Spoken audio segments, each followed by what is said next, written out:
tarde, crianças!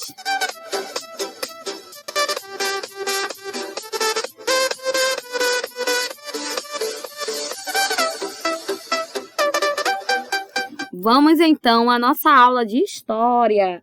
E hoje nós vamos continuar falando sobre os primeiros tempos, né? Após a proclamação da República. Então vamos lá. Hoje nós vamos falar sobre uma outra coisa que aconteceu após a proclamação da República, que foi a Guerra dos Canudos. Então, a implantação do regime republicano, ele pouco alterou as condições de miséria em que vivia a maior parte da população do campo. Então, mesmo o Brasil deixando de ter, né, um rei, passando a ter um presidente, não mudou muita coisa, né, para a população do campo. Então, naquela época, os grandes proprietários rurais exploravam a mão de obra camponesa, né? Exploravam os camponeses pobres, os quais não tinham nenhuma garantia de direitos. Então, na Bahia, essa situação acabou dando origem a um grande conflito, que ficou conhecido como Guerra dos Canudos. Então, Canudos era o nome de uma comunidade formada por camponeses pobres. E eles seguiam, né, um líder religioso que se chamava Antônio Conselheiro. E desde 1893, os moradores dessa comunidade, eles trabalhavam coletivamente e dividiam, né, entre as famílias os produtos cultivados. Então, a cooperação, né, mútua e o modo de vida mais igualitário atraíram muitas pessoas para Canudos, muitos camponeses para lá, né, que deixavam então de trabalhar nas fazendas para viver nesse povoado que se chamava Canudos. Então lá eles conseguiam ter uma vida melhor, ter uma alimentação melhor, né, mais liberdade. Então eles comiam, né, com mais fartura e além de compartilharem, né, uma vida mais igualitária. Então, pessoal, diante disso, com medo, né, de que essa comunidade crescesse, se multiplicasse, os grandes fazendeiros passaram a exigir que o governo acabasse com Canudos. E diante disso, tropas republicanas foram enviadas para a região, mas os moradores resistiram aos ataques e assim os conflitos se iniciaram. E após meses de combates, né, lá em 1897, o exército republicano conseguiu destruir Canudos, massacrando a maior parte da população.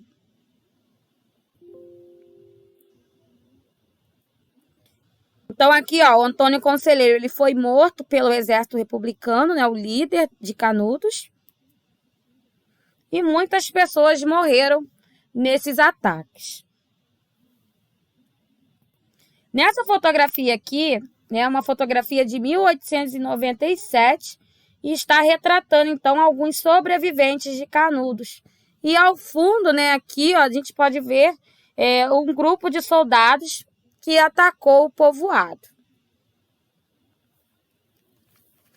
Então, essa foi a Guerra de Canudos.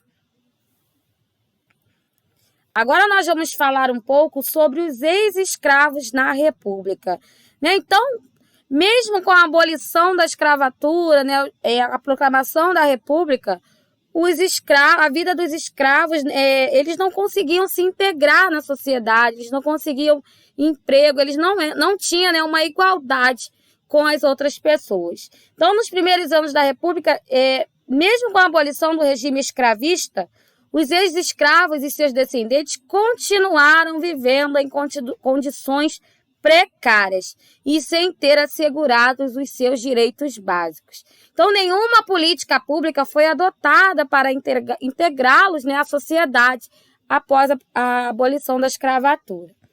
Muitos deles continuaram trabalhando no campo em troca de salários baixos. Outros foram para as cidades em busca de novas oportunidades de trabalho. No entanto, né, pessoal, para um ex-escravo era difícil conseguir um emprego, principalmente por causa do preconceito.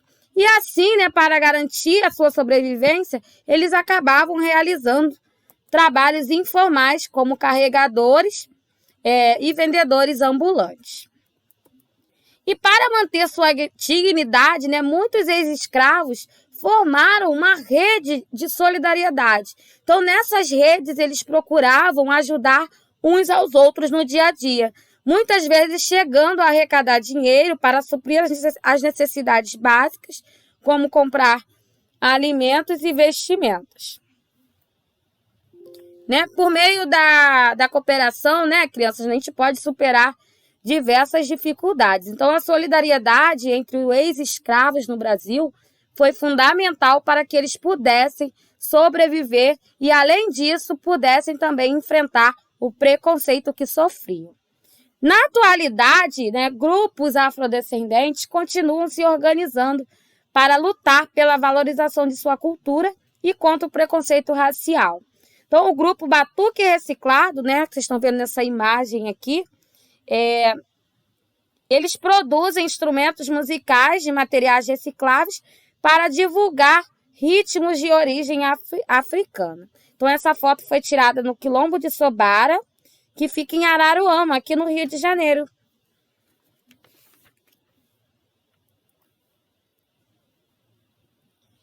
E a capoeira? Lá na página 256, fala um pouquinho sobre a capoeira.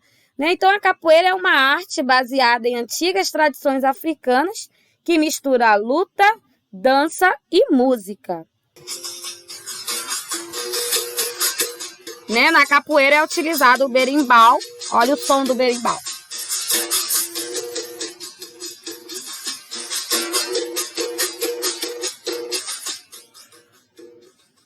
Então, pessoal, acredita-se que a capoeira tenha sido criada no Brasil por africanos escravizados lá durante o período colonial. Então, diversas fontes históricas revelam que a prática da capoeira era comum entre os escravizados nesse período, principalmente nas cidades de Salvador e do Rio de Janeiro. Porém, em alguns momentos da história do Brasil, as pessoas praticavam essa arte. As pessoas que praticavam, né, a capoeira, elas foram reprimidas. E na Primeira República, a capoeira chegou a ser proibida por lei. Então, quem fosse pego praticando a capoeira era preso por vários meses. Mas, ao longo do século XX, muitas pessoas se mobilizaram, né, para combater o preconceito contra a capoeira. E, aos poucos, esse preconceito foi diminuindo e a capoeira passou a ser cada vez mais praticada. E hoje, a capoeira foi declarada, né, Patrimônio Cultural e Material da Humanidade pela Unesco. E esse tipo de patrimônio, né, ele engloba tradições culturais, né, transmitidas entre diferentes gerações, como os saberes técnicos, crenças, celebrações. E esse reconhecimento da Unesco foi um marco importante para valorizar e divulgar uma das mais importantes expressões culturais afro-brasileiras. Então, pessoal, essa foi a nossa aula de hoje. Espero que vocês tenham compreendido, que tenham gostado. Qualquer dúvida, fala com a tia. E hoje vocês irão fazer atividades na folha e na página 257. Então, tem atividade na folhinha e tem também no livro. E daqui a pouquinho vocês também terão aula de matemática com a tia Lauda, tá bom? Então, fiquem ligados, não saiam daí. Beijinhos, até a próxima aula. Tchau, tchau!